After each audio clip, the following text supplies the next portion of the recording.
मी किशोर मनोहर वाईकर. मी राहणार नाशिक, सिडकोमध्ये राहतो.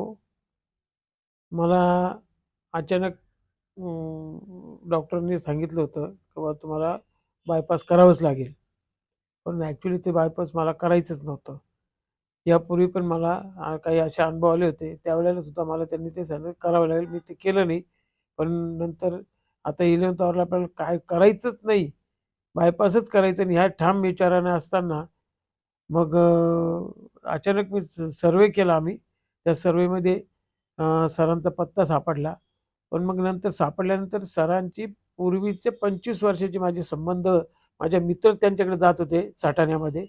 तेव्हापासून मला माहिती होती आणि त्यांचे रेकॉर्ड तेव्हापासून मला माहिती होतं आणि योगायोगाने इथे आल्यानंतर इथं वास्तुप्रसन्नता किंवा इतर ज्या गोष्टी मला पाहायला मिळाल्या आणि शिवाय मुलाला किंवा आमच्या मिसेसला, मुलीला इथलं वातावरण एवढं क्रिएट झालं, केलेलं आहे सरांनी, का तिथे मला ह्या ते 35 दिवसामध्ये मला कधीच घरातच आहे असं वाटलं मला.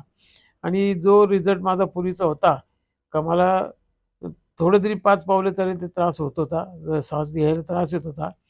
पण इथल्या ई-पीसीनी माझं जवळ-जवळ 50 ते 50% मला जवळ-जवळ फरक पडलेला आहे. म्हणजे ती ट्रीटमेंट घेतल्यानंतर आज मी चांगल्या प्रकारे चालू शकतो. कमीत कमी अर्धा किलोमीटर मी चालू शकतो. या ट्रीटमेंटचा मला जबरदस्त फायदा झालेला आहे.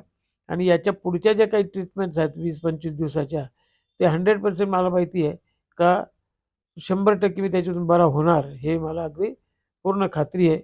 त्याच्यानंतर इथले जे स्टाफ मेंबर्स आहेत, डॉक्टर्स आहेत, म्हणजे सरांशी सुद्धा मी या विषयावर आत्ता बोललो, तर त्यांना ते सांगितलं की इथे जे लोकांमध्ये आदरयुक्त भीती आहे, ती सगळ्यात महत्त्वाची आहे. म्हणजे प्रत्येकजण प्रत्येकाचं काम करतो. त्यामुळे आणि दुसरीकडे हा जो भव्य तुम्ही वास्तू घेतलेली आहे, ही प्रसन्नता याच्यामध्ये खूप आहे. त्यामुळं कोणाला जर कधी काही प्रसंग आलेच, तर त्यांनी इथे एक वेळ भेट तर द्यायला हरकत नाहीये.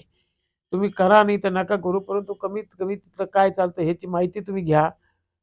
म्हणजे तुम्हाला याच्यातून तुम्हाला मार्ग मिळेल.